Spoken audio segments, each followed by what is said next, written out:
for this part of our timeline, we're going to be looking at the art of the Middle Ages.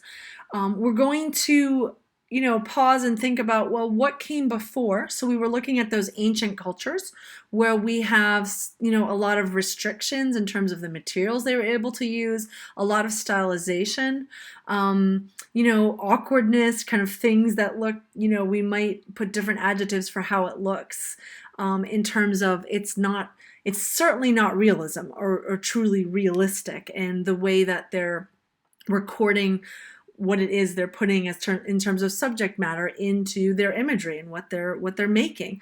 So here's where we have a little bit more development in that sense, but some things are changing. Some things are still, things that the artists, as they were making these pieces, were dealing with as in these ancient cultures. So in general, most of the artwork we're about to look at, and from the different regions of the world, it wasn't so much about the particular artist. It wasn't this idea about the genius artist. It was really more you were serving your patron, or who was you were working for, or maybe you were serving your church or doing it in honor of your God that you believe in.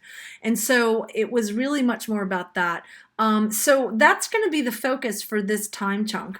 In terms of, again, how it looks, we do have a greater variety of materials, so you're going to see some changes and jumps in that. And we're just going to dive in now and look at that. So the first religion we're going to look at in terms of religious practice and what the art looks like is Christian art, which really, for our purposes in this time belt we're looking at, is really actually from the Byzantine Empire. So hopefully that rings a bell in terms of some of your history classes, your world history, like, oh yeah, we studied the Byzantine Empire. I remember those guys. They drove a lot of what the Christian art looked like for the Christian world for a very long time. And much of it looks like this. So let's unpack this a little bit. There's a couple things going on here. First, notice the materials. We have this gorgeous blue, really rich blue color happening. That wasn't really happening before with this intensity. So again, obviously they've kind of mastered materials and found more pigments to mix into their paint to make it more brightly colored. Then we have in the background, we have this beautiful glowing background. This is actually gold. This is gold leaf.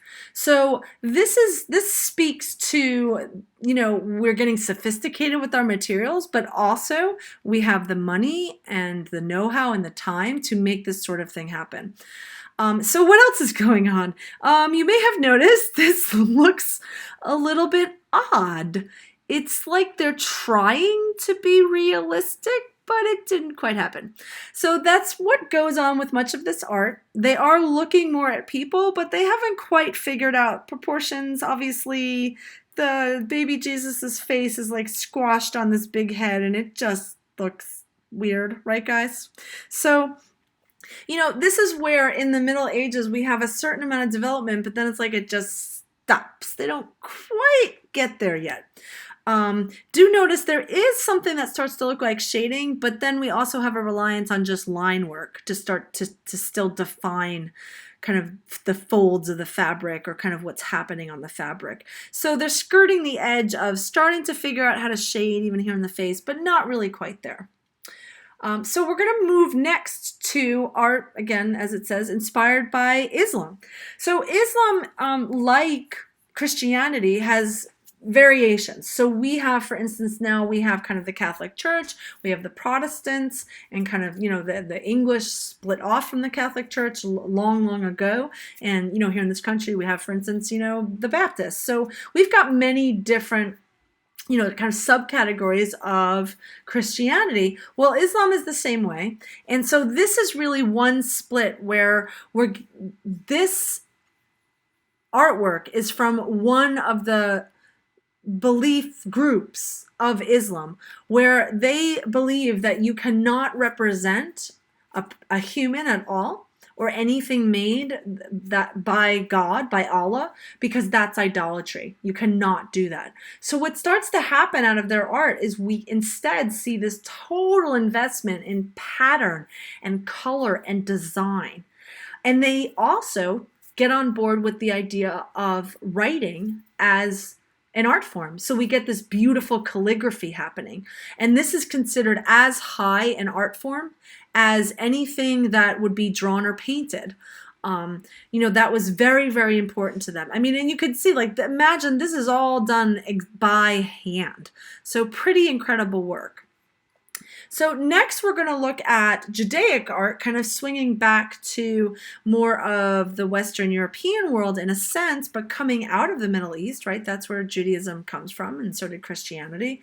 So you're going to see here we have some, if we're just looking at it, some similarities between that Byzantine Madonna and Child, where we have the gold leaf coming in. We also have, like, the people are kind of like, we're trying to get realistic with the proportions, kind of, sort of, maybe, but they're very flat looking.